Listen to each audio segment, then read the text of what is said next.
Good morning, good afternoon, good evening. जब भी आप मेरा ये वीडियो लेक्चर्स देख रहे हो, इससे पहले भी इस लेसन के ऊपर cost of production, concept of cost, इसके ऊपर मैंने 3 वीडियो लेक्चर्स बनाए हैं। यदि आपने देखने तो उसको देख सकते हैं। आज का जो मेरा क्वेश्चन है भाई, एवरेज कर्व यू शेप्ड। आपने देखा कि एवरेज जो कर्व है, कॉस्ट कर्व है, वो यू शेप का क्यों होता है। This is very important question कि औसत लागत बकर यू के आकार की क्यों होती है। जो भी हमारी एवरेज कॉस्ट आ रही है उसकी जो कर्व है दैट इज़ यू शेप्ड क्यों होती है। इसका मतलब क्या हो गया कि आपकी average cost in short run, average cost curve first क्या करता है, फॉल्स करता है, and after reaching a minimum it begins to rise. जैसे आपका शॉर्ट रन के अंदर ये देखिए ये फॉल कर रहा है, ये मिनिमम पोजीशन के ऊपर पहुंच गया। इट मीन्स हियर इस पोजीशन के ऊपर एवरेज कॉस्ट की वैल्यू कितनी है, एवरेज कॉस्ट की वैल्यू मिनिमम है, और उसके बाद इट बिगेन्स टू राइज, ये राइज करना शुरू कर देता है। फील करके पढ़ना है, हर कंसेप्ट को आराम से सीखना है, ठीक है, आराम से सीखना है, समझ बिल्कुल आएगी। तो इसका मतलब यू के आकार का क्यों होता है। फर्स्ट एवरेज कॉस्ट कर्व जो है वो फॉल्स करता है, ये गिरता है, औसत लागत बकर गिरती है, ये न्यूनतम बिंदु के ऊपर पहुंचती है और उसके बाद ये बढ़ना शुरू कर देती है। It means in short run average cost curve falls after reaching a minimum point. इस पॉइंट के ऊपर पहुंचने के बाद इट बिगेन्स टू राइज, ये राइज होना शुरू हो जाती है।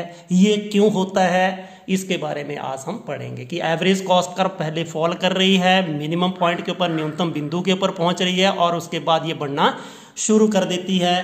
तो आपने देखा बच्चे, एवरेज कॉस्ट होती किसके बराबर है, जो औसत लंघी, जो आपकी औसत जो बंधी लागत है या औसत, ये जो किसका आधार है, it is the basis of average fixed cost and average variable cost. इसके बारे में बताऊंगा मैं बच्चे। आपने देखा कि जो एवरेज कॉस्ट होती है वो किसके बराबर होती है, average fixed cost plus average variable cost का जोड़ होता है। जो औसत लागत है, औसत बंधी लागत और औसत परिवर्तनशील लागत का जोड़ होता है, ठीक है। यानी कि आपकी जो एवरेज कॉस्ट, मैंने पिछले वाले वीडियो लेक्चर्स के अंदर आपको बताया कि कैसे जोड़ करके बनाई जाती है। जब आप औसत बंधी लागत को और औसत परिवर्तनशील लागत को जोड़ते हैं तो उससे आपकी कौन सी कॉस्ट बनती है, एवरेज कॉस्ट बनती है, औसत लागत बनती है। तो आपने देखा, यहाँ पे मैं थोड़ा सा बताने की कोशिश करता हूँ एक पेज ही लेकर के कि बच्चे, जब भी आपने एक कर्व बनाया था, कौन सा, AFC, यहाँ पे Q ले लिया था और इधर आप कॉस्ट ही लेंगे, तो आपकी fix cost, average fixed cost जो है AFC आपकी ऐसे आ रही थी। एवरेज फिक्स कॉस्ट क्या आ रही थी बच्चे, जैसे जैसे हम उत्पादन, आपको पता फिक्स कॉस्ट हमने इसमें 10 ली थी, 10 को 1 से डिवाइड किया था, 10 को 2 से, 10 को 3 से, तो ऐसे करते करते आपकी AFC कैसे बनी थी, उसकी ढलान कैसी थी बच्चे, ऋणात्मक थी। जैसे जैसे उत्पादन बढ़ रहा था तो वो घट रही थी। लेकिन हमने दूसरी जो एवरेज वेरिएबल कॉस्ट ऐसे थी, कैसे थी, एवरेज वेरिएबल कॉस्ट जो यू के आकार की थी। तो अभी हमने आपको बताया कि ये दोनों का जोड़ है, कौन, एवरेज कॉस्ट AFC और ABC का जोड़ है, यानी कि औसत बंधी लागत और औसत परिवर्तनशील लागत का जोड़ है। तो एक गिर रही है तो दूसरी भी गिर रही है, तो यहां तक ये गिर रही है, बिल्कुल ठीक है। थोड़ा सा ऐसे आएगी आपकी एवरेज कॉस्ट कर्व जो है आपका, ये एवरेज वेरिएबल कॉस्ट है, तो एवरेज कॉस्ट जो है आपकी यहां तक ये भी गिरेगी, फिर उसके बाद ये बढ़ना शुरू कर देती है, तो ये भी बढ़ना शुरू कर देती है। इसके बारे में अब मैं बता रहा हूं। Basis of AFC and ABC, औसत बंधी लागत औसत परिवर्तनशील लागत का आधार है, ठीक है। एज द प्रोडक्शन इंक्रीज, जैसे जैसे आपको पता प्रोडक्शन इंक्रीज करता है, मैंने बोला औसत बंधी लागत घटती जाती है, AFC गोज ऑन फॉलिंग, ये घटती जाती है, एंड ABC फॉल्स इनिशियली। आपने ये भी देखा है कि ABC एवरेज वेरिएबल कॉस्ट, औसत परिवर्तनशील लागत भी आरंभ में गिरती है, इसलिए AC फॉल करती है इनिशियली, आरंभ में AC फॉल करती है, AC गिरती है। Having reached at its minimum point, ये न्यूनतम बिंदु के ऊपर पहुंचने के बाद, having reached at its minimum point it begins to rise, ये राइज करना शुरू कर देती है। बिल्कुल मैंने बोला, क्योंकि जो ABC आपकी मिनिमम पॉइंट के बाद राइज करना शुरू कर देती है। ये फर्स्ट आपका बेस आ गया। फर्स्ट बेस कौन सा आ गया कि ये जो है इट इज या इट डिपेंड्स अपॉन, ये किसके ऊपर डिपेंड कर रही है, आपकी variable cost, that is the sum of average fix cost and average variable cost का सम है। ये घट रही है, ये भी आरंभ में घटती है, इनिशियली ये भी घटती है, तो इसलिए आपका एसी घटता है, फिर ये बढ़ना शुरू कर देती है, तो इसलिए ये भी बढ़ना शुरू कर देती है। समझ आ गई? फील करके पढ़ना है। Basis of AFC and ABC, औसत बंधी लागत और औसत परिवर्तनशील लागत का आधार। दूसरा basis of law of variable proportion. अब लॉ ऑफ वेरिएबल प्रोपोर्शंस के अंदर क्या होता है कि इन द बिगिनिंग, अब आपको पता है कि जो भी हमारे उत्पादन के अल्पकाल के अंदर इन शॉर्ट रन 2 टाइप्स के फैक्टर्स होते हैं, फिक्स फैक्टर्स होता है, दूसरा वेरिएबल फैक्टर्स होता है। ठीक है, अब होता क्या है, जो भी हमारा फिक्स फैक्टर्स होता है, फिक्स फैक्टर्स का हम एफिशिएंटली यूज या प्रभावपूर्ण तरीके से प्रयोग तभी हो सकता है जब हम वेरिएबल या हम परिवर्तनशील साधनों की अधिक इकाइयों का प्रयोग करते हैं। इसके बारे में मैं थोड़ा सा बताने की कोशिश करूंगा, थोड़ा सा आपने देखना है, इसको मैं पहले समझा लेता हूं उसके बाद। In the beginning fixed factors व वेरिएबल फैक्टर्स आर कंबाइंड। जब भी हम क्या करते हैं, शुरू के अंदर जब हम क्या करते हैं, जो परिवर्तन या जो हमारे बंधे साधन है या जो बंधे साधन है, जो फिक्स्ड फैक्टर है या बंधा हुआ साधन है, उसको यूज करते हैं किसके साथ, वेरिएबल फैक्टर के साथ, यानी कि परिवर्तनशील साधनों के साथ उसका प्रयोग किया जाता है। तो जो fixed factor is used efficiently, उसका बड़े प्रभावपूर्ण तरीके से प्रयोग होने लगता है। As the result average cost begins to fall. यदि एफिशिएंटली प्रयोग हो रहा है, अच्छे ढंग से फिक्स फैक्टर का यूज हो रहा है, तो इसका मतलब क्या कि प्रोडक्शन कॉस्ट गिरती है, यानी कि औसत लागत गिरती है। When the fix factor is used to its full capacity, जब भी फिक्स फैक्टर का पूरा प्रयोग हो जाता है then with increasing use of variable factor, फिर उसके बाद भी आप वेरिएबल फैक्टर का यूज कर रहे हो, आप वेरिएबल फैक्टर्स को बढ़ा रहे हो, आप बिना मतलब के आप वेरिएबल फैक्टर्स को बढ़ा रहे हो, आप मतलब औसत हम इसको बोल सकते हैं, जो परिवर्तनशील साधनों को आप बढ़ा रहे हो, तो प्रोडक्शन बिटवीन द, यहाँ पे लिखिए, the proportion between the fix factor and variable factor becomes defective, यानी कि जो भी आपका बंधा हुआ साधन है और परिवर्तनशील साधन के बीच जो प्रोपोर्शन है, अनुपात डिफेक्टिव हो जाता है, और एज द रिजल्ट जो है आपका average production of variable factor begins to diminish, और इसलिए जो आपका एवरेज जो है प्रोडक्शन है वो घटना शुरू हो जाता है। एवरेज प्रोडक्शन घटेगी तो कॉस्ट बढ़ेगी। ठीक है, देखिए मैं इसको थोड़ा सा बताने की कोशिश करता हूं। यहां पे आपका एक खेत है और ये 1 हेक्टेयर खेत है। कितना खेत है? 1 हेक्टेयर। ठीक है, 1 हेक्टेयर खेत है। इसका मतलब ये कैसा साधन है? आपका फिक्स्ड फैक्टर है। ये कैसा फैक्टर है? फिक्स फैक्टर है।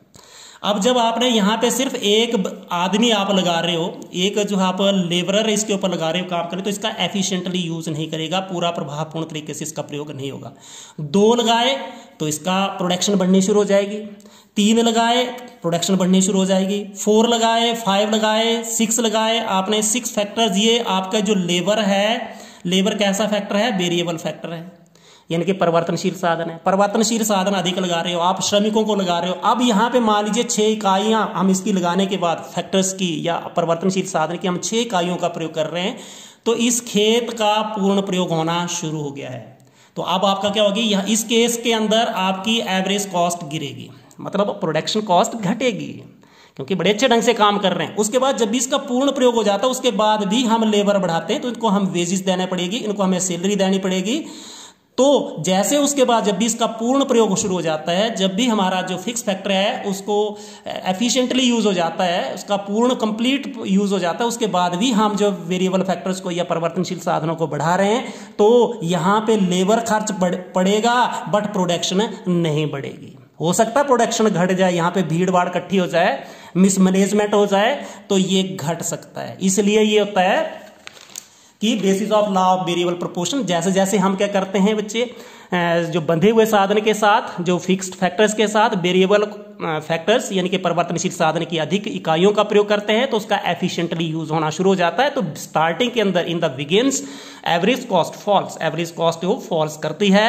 व्हाट या when the fixed factor is used to its full capacity, जब इसकी पूर्ण कैपेसिटी के साथ इसका जो पूर्ण प्रयोग हो जाता है, तो उसके बाद भी आप वेरिएबल फैक्टर्स को बढ़ाते हैं, तो उसके बाद आपकी एवरेज कॉस्ट बढ़ती है, घटती नहीं है। ठीक है, इसको समझ लेना आपने। और उसके बाद basis of internal economies and diseconomies, आंतरिक लाभ व हानियों का आधार व्हेन इन शॉर्ट पीरियड, जब भी आपका शॉर्ट पीरियड के अंदर फर्म इंक्रीजेस इट्स प्रोडक्शन, आपकी जो भी आप हमारा शॉर्ट पीरियड के अंदर प्रोडक्शन को बढ़ा रही है due to the indivisibility of fix factor. आप इसको बांट तो नहीं सकते, जो भी हमारे फिक्स फैक्टर्स होते हैं वो अविभाज्य होते हैं, उनको बांट नहीं सकते हैं। Firm enjoys various internal economies, जो फर्म को अनेक प्रकार की बचतें प्राप्त होती हैं। स्टार्टिंग के अंदर बहुत प्रकार की बचतें प्राप्त हो सकती है, जैसे इकोनॉमिक्स ऑफ, यहाँ पे लिखा इकोनॉमीज ऑफ टेक्नोलॉजी, हो सकता है तकनीकी बचतें, economies related to sale, sale से रिलेटेड उनको बचतें प्राप्त हो सकती है। तो ऐसे क्या हो जाता है कि एवरेज कॉस्ट कर्व जो है that begins to fall and average cost moves downward. इसलिए एवरेज कॉस्ट कर्व क्या होता है बच्चे, नीचे की तरफ मूव करता है, डाउन की तरफ मूव करता है। मैंने वही तो बताया कि ऐसे इसी को तो हमने एक्सप्लेन करना है कि एवरेज कॉस्ट कर्व जो है वो स्टार्टिंग में डाउनवर्ड है। However after giving the level of production the firms are faced with, अब आपने एक लिमिट था कि आप प्रोडक्शन को बढ़ा सकते हो, उसके बाद आप प्रोडक्शन को नहीं बढ़ा सकते, उसके बाद भी आप वेरिएबल फैक्टर्स को और बढ़ाते हैं, तो वहां पे हो सकता है face with internal Dix economies, हो सकता है कि आपको आंतरिक हानियां उठानी पड़ जाए, लाइक जो डिफिकल्टी ऑफ मैनेजमेंट। जैसे आपको पता है कि जहां पे जहां भी लेबर बढ़ रही है, आपका फिक्स फैक्टर का पूरा यूज हो गया, तो वहां पे आपको डिफिकल्टीज इन मैनेजमेंट भी हो सकती है, टेक्निकल डिफिकल्टी भी हो सकती है, एज द रिजल्ट जो एसी बिगिंस टू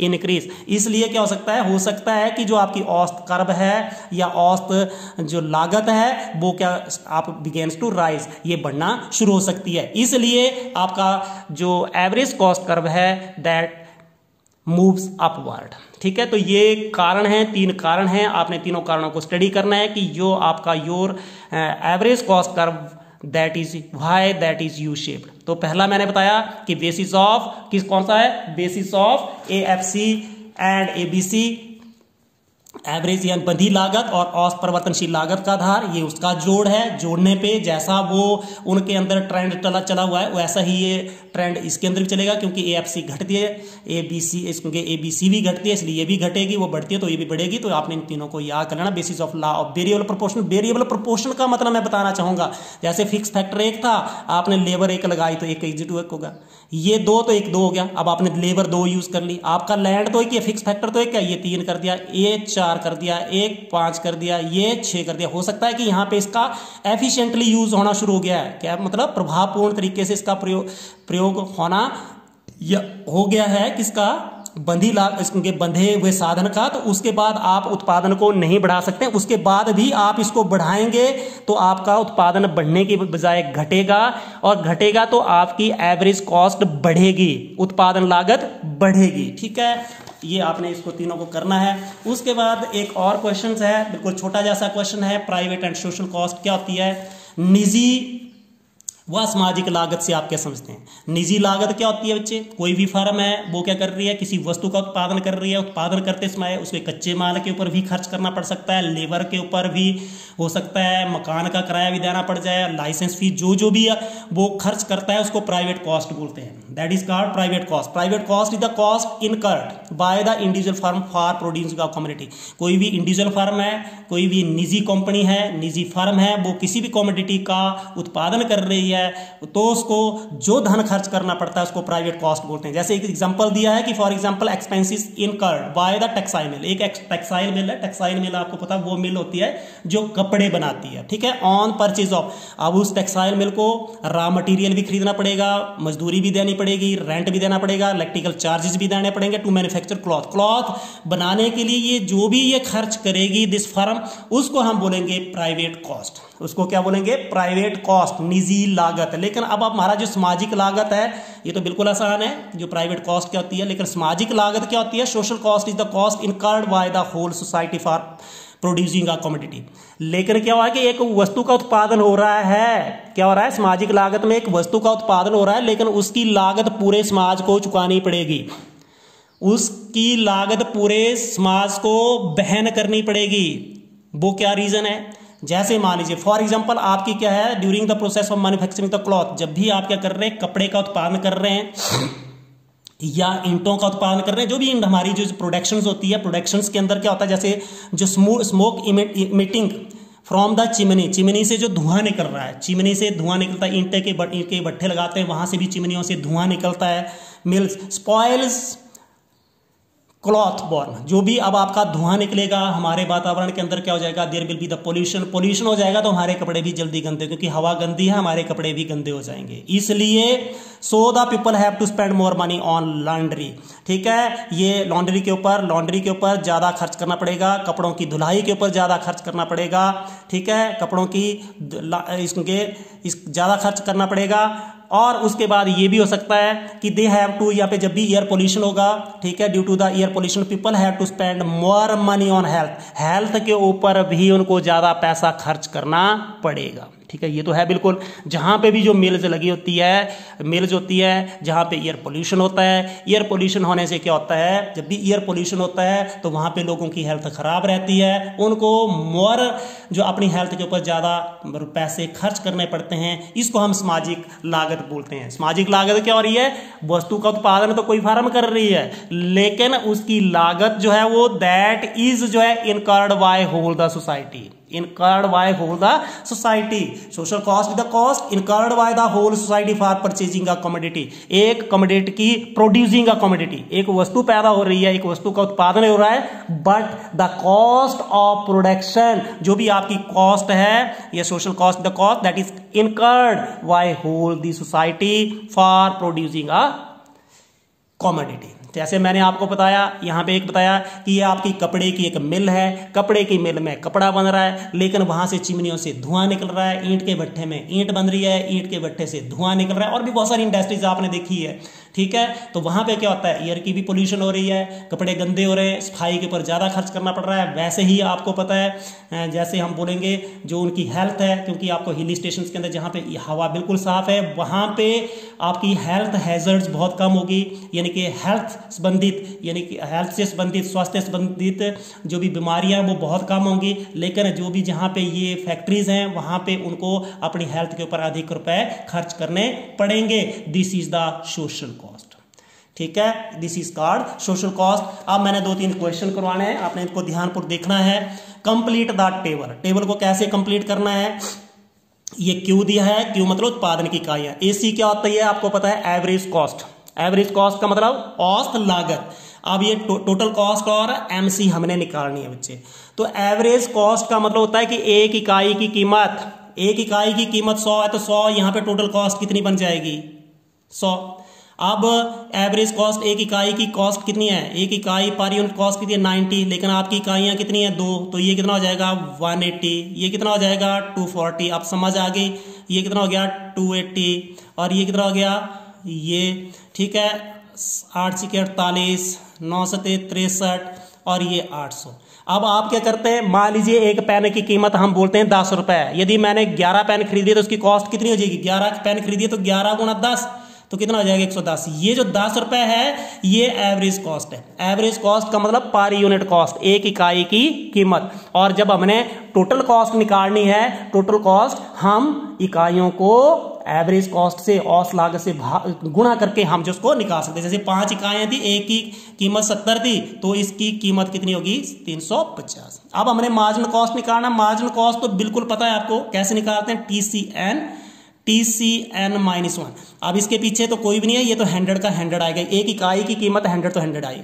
अब देखिए 2 इकाइयों की ये, तो 2 इकाई की आप देखो TCN, ये 2 में से एक की घटा देंगे तो 180 में से 100 घटा दिए तो ये 80, ये 240 में से ये 60, 280 में से ये 40, यहाँ पे 70, और ये 130, परहैप्स ये 0, ये आप 130, यहाँ पे 0, 13 में से 8 गए 5, और यहाँ पे 150, और इधर ये 0, ये 7, और ये 170। ठीक है, इसको कैसे निकालते हैं थोड़ा सा मैं बताने की कोशिश करता हूं आपको। जैसे मान लीजिए यहां पे आ रहा हूं मैं, यहाँ पे कितने, यहां पे आ रहा हूं TC, यहाँ पे अब 5वीं इकाई की हमने निकालनी है कि 5वीं इकाई की मार्जिनल कॉस्ट क्या है, सीमांत लागत क्या है। तो 5वीं इकाई में से 4th, ये पिछले वाली देखो TCN ये 5 है, तो TC अगले वाला कौन सा हो जाएगा, 5 में से 1 चले गए 4, तो ये TC 5वीं इकाई की TC कितनी है 350, 4 इकाई की TC कितनी है, टोटल कॉस्ट 280, तो 5वीं इकाई की कितनी निकल रही है आपकी 70 रुपए निकल रही है, कितनी निकल रही है 70 रुपए। ऐसे करना आपने इस क्वेश्चन को। ठीक है, ये मैंने आपको पहले बताया जब भी हम सीमांत लागत की, मार्जिनल कॉस्ट की अवधारणा की स्टडी कर रहे थे, when we were studying the concept of marginal cost. ठीक है, अब एक दूसरा क्वेश्चन है आपका, यहाँ पे क्यू दिया और टीसी और अब हमने एमसी निकालना है, ठीक है, और एबीसी भी निकालना है। एबीसी निकालने के लिए अब आपको पता होना चाहिए कि हमने कैसे करना है। एबीसी भी इसके अंदर निकालना है। तो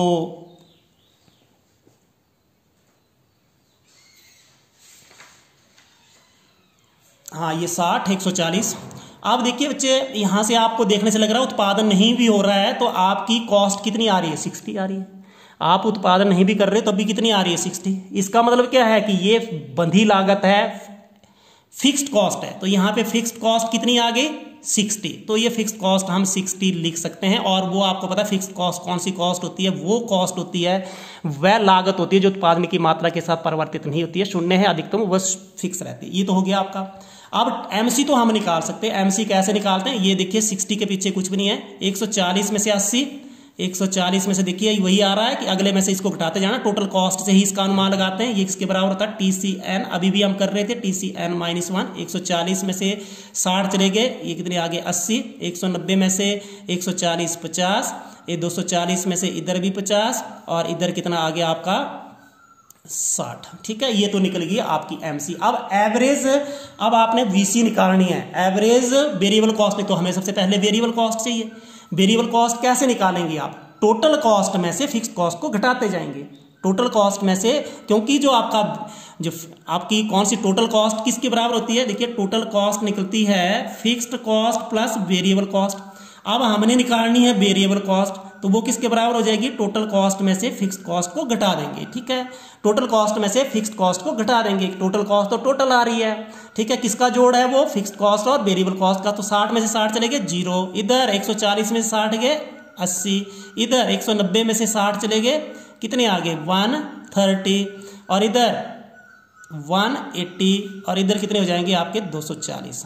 ये तो थी वेरिएबल कॉस्ट। अब एवरेज निकालने के लिए हम उसको उत्पादन की इकाइयों से भाग देते हैं, ठीक है। जो भी आपके यूनिट्स, यहाँ पे तो कुछ भी नहीं आएगा, 0/0 तो कुछ नहीं आएगा। यहाँ पे 80 डिवाइडेड बाय 1, यहाँ पे 80 आएगा। 130 डिवाइडेड बाय 2, ये 65 आ गया। 180 डिवाइडेड बाय 3, ये हमारा 60 आ गया। 240 डिवाइडेड बाय 4, तो यहाँ पे हमारे 60 आ गए। तो 80, 65, 60 एंड ये, ठीक है। ये बिल्कुल आसान है। आपके यहाँ पे टीसी दी हुई थी, एफसी आपने निकाल ली। फिक्स्ड कॉस्ट कौन सी कॉस्ट होती है, बंधी लागत वह लागत होती है जो उत्पादन की मात्रा में परिवर्तन होने से परावर्तित नहीं होती है। अब आपकी यहाँ पे शून्य है, अधिकतम है उत्पादन, आपकी फिक्स कॉस्ट फिक्स ही रहती है। फिक्स का मतलब फिक्स का मतलब फिक्स, ठीक है। मार्जिनल कॉस्ट तो आपको पता है, उसका अनुमान लगाने के लिए हमें किसी की चीज की जरूरत नहीं पड़ती, हमें इसकी टोटल कॉस्ट से ही निकालते हैं। ये 60, ये इसमें से ये घटाते जाते हैं। अगली इकाई में से जैसे मैंने लिखा तो TCN -1, ये 8 है तो ये 7 आएगा, 8 - 1 7 आ जाएगा। कि टोटल कॉस्ट 8वीं इकाई की सीमांत लागत निकालनी, तो 8वीं इकाई में से हम 7वीं इकाई की टोटल कॉस्ट को घटा देंगे, ठीक है। ये निकल गया। वेरिएबल कॉस्ट निकाल दी। तो एवरेज वैसे ही होती है कि एवरेज 1 की। एवरेज कैसे निकालेंगे, एवरेज वेरिएबल कॉस्ट बटा क्यू, वेरिएबल कॉस्ट बटा क्यू, आपने इसको कर लेना है, ठीक है। एक अगले वाला क्वेश्चन है। अगले वाला क्वेश्चन बहुत आसान है। देखिए वैसे ही क्वेश्चन लग रहा है जैसे यहाँ पे ये पीछे वाला किया। ये देखिए टीसी दी हुई है, ठीक है, लेकिन 0 उत्पादन पे भी आपका कुल लागत आ रही है। इसका मतलब ये 60 रुपीज क्या है आपके, 60 रुपीज जो है आपके टोटल फिक्स्ड कॉस्ट है। ये क्या है आपकी टोटल फिक्स्ड कॉस्ट है, ठीक है। ये भी बिल्कुल हो गया। अब एवरेज वेरिएबल कॉस्ट निकालने, इन दोनों को जोड़ने से तो ये बनता है, तो हम क्यों नहीं टोटल कॉस्ट में से टोटल फिक्स्ड कॉस्ट को घटा ले, तो टोटल वेरिएबल कॉस्ट 60 में 60 चलेगी 0। तो आपको पता कि जब भी आपको ये जो वेरिएबल कॉस्ट होती है उत्पादन शून्य, तो ये शून्य ही होती है, ठीक है। ये कितनी होती है, शून्य। 90 - 60, ये 30, 105 माइनस ये 5 और ये 45, ये 5 और 11 में से 6 गए 5, ये 120 में से 60 गए 60, 135 में से 60 गए और 160 में से ये आपका 100 आ गया, ठीक है। अब देखिए ये तो हमारा हो चुका है सारा। अब ये हो गया। एवरेज फिक्स्ड कॉस्ट कैसे निकालते हैं, फिक्स्ड कॉस्ट बटा क्यू कर देना आप आपने। पहला ये फिक्स्ड कॉस्ट में से ये 0, तो हमारा 0 से तो डिवाइड हम करते नहीं है। 60 को 1 को, देखिए एवरेज फिक्स्ड कॉस्ट को इससे भाग करना है। 60 को 1 से भाग करेंगे, डिवाइड करेंगे तो 60, ठीक है। उसके बाद 60 को 2 से डिवाइड करेंगे तो कितना आएगा 30, 60 को 3 से डिवाइड करेंगे तो कितना आ जाएगा आपका 20, 60 को 4 से डिवाइड करेंगे तो कितना आ गया 15, 60 को 5 से डिवाइड करेंगे तो 12, 60 को 6 से डिवाइड करेंगे तो अब आपको मैंने पहले भी बताया कि एवरेज फिक्स्ड कॉस्ट जैसे जैसे उत्पादन बढ़ता जाता है as the scale of production increases, जैसे जैसे उत्पादन बढ़ता है एवरेज फिक्स्ड कॉस्ट घटती जाती है, इसलिए उत्पादन बढ़ाने से ही फर्म को फायदा होता है। ठीक है, जिस भी फर्म का स्केल ऑफ प्रोडक्शन लार्ज होती है उसके फिक्स फैक्टर की कॉस्ट कम होती है। ठीक है, अब एवरेज वेरिएबल कॉस्ट बिल्कुल ठीक है, वेरिएबल कॉस्ट को उत्पादन की इकाइयों से भाग दे दीजिए, 0 को 0 से, क्योंकि अनडिफाइन है ये तो। 30 को 1 से डिवाइड करेंगे तो कितना आएगा 30, 45 को 2 से डिवाइड करेंगे तो कितना आएगा 22.5, 55 को 3 से डिवाइड करेंगे तो 1 3 3 2 5 25, 8 3 24, 1 25 ऐसे आएगा। ठीक है, 60 को 4 से डिवाइड करेंगे तो 15, ठीक है, 75 को 5 से डिवाइड करेंगे तो 15 में 75, 100 को 6 से डिवाइड करेंगे 6 को 6 4 10 40, 6 के 36 4 40, तो ऐसे चलता जाएगा। ये एवरेज वेरिएबल कॉस्ट आ गई। अब आपने वैसे ही एमसी हमने बहुत बार निकाल लिया, एमसी किसके बराबर होती है TCN माइनस TCN माइनस 1, ये TC से ही इसका अनुमान लगाते तो हमें किसी और चीज की जरूरत नहीं है। 60 का तो हमने कुछ नहीं लिखना क्योंकि यहाँ पे किसी चीज की प्रोडक्शन नहीं हुई है। 90 तो ये सीधा हमारा 90 आ जाएगा। अगले वाला 90 माइनस ये हाँ यहाँ पे 0 का यहाँ पे आ रहा 90 नहीं, यहाँ पे 90 में से 60 चलेगी तो कितने आगे 30, क्योंकि हमारी फिक्स्ड कॉस्ट कितनी है यहाँ पे 60 है तो इसकी आ रही है ये आपकी 30 आ रही है। उसके बाद 105 में से 90 चले गए तो कितने आगे आपके 15, 115 में से ये 5 चले गए 10, 120 में से 15 5, 135 में से 15 ये आपके आगे, फिर 160 में से 35 परहैप्स इट इज 25। ठीक है, तो मार्जिनल कॉस्ट कैसे निकालते हैं आप, जो टीसी होगा, जो आपकी टोटल कॉस्ट अगले वाली इकाई की जो टोटल कॉस्ट होगी उसके अंदर हम पिछले वाली इकाई की टोटल कॉस्ट को घटा देंगे, बस काम खत्म है। इसमें से देखिए हमने जब इसकी निकालनी तो इसमें से ये घटा दीजिए 25 आगे, इसकी निकालनी हमने 5वीं इकाई की 135 में से ये कर दो। अब हमने चौथी इकाई की मार्जिनल कॉस्ट निकालनी तो चौथी इकाई की ये टोटल कॉस्ट किसकी है 4th की, उसके अंदर किसको घटाना है, ये टोटल कॉस्ट किसकी है 3rd की, उसको घटा दीजिए, ये आपकी आगे 5। अब हमने इसकी निकालनी तो ये TC2 ये दूसरी इकाई का, तो इसमें से इसको घटा दीजिए तो ये 10 में कितना आ गया, यानी कि तीसरी इकाई का उत्पादन करने के लिए हमें टोटल कॉस्ट के अंदर कितनी एडिशन हो रही है 10 रुपीज की। अब आपने देखा है कि हमारी जो सीमांत लागत होती है कि प्रति इकाई या हम एक इकाई का उत्पादन करने के लिए एक एडिशनल यूनिट की प्रोडक्शन करने के लिए जो टोटल कॉस्ट के अंदर जो चेंज आती है that is called marginal cost. इसको ही मार्जिनल कॉस्ट बोलते हैं कि एक एडिशनल यूनिट की प्रोडक्शन कर रहे हैं तो change in total cost due to the production of 1 additional unit output जो है। ठीक है, तो यहाँ पे इसमें से इसको घटा दीजिए, ये बिल्कुल आसान है। इसका अनुमान आप कौन से उससे लगाते हैं, टीसी से लगाते हैं। तो थैंक यू, आपको मेरी वीडियो अच्छी लगी, लाइक शेयर एंड सब्सक्राइब।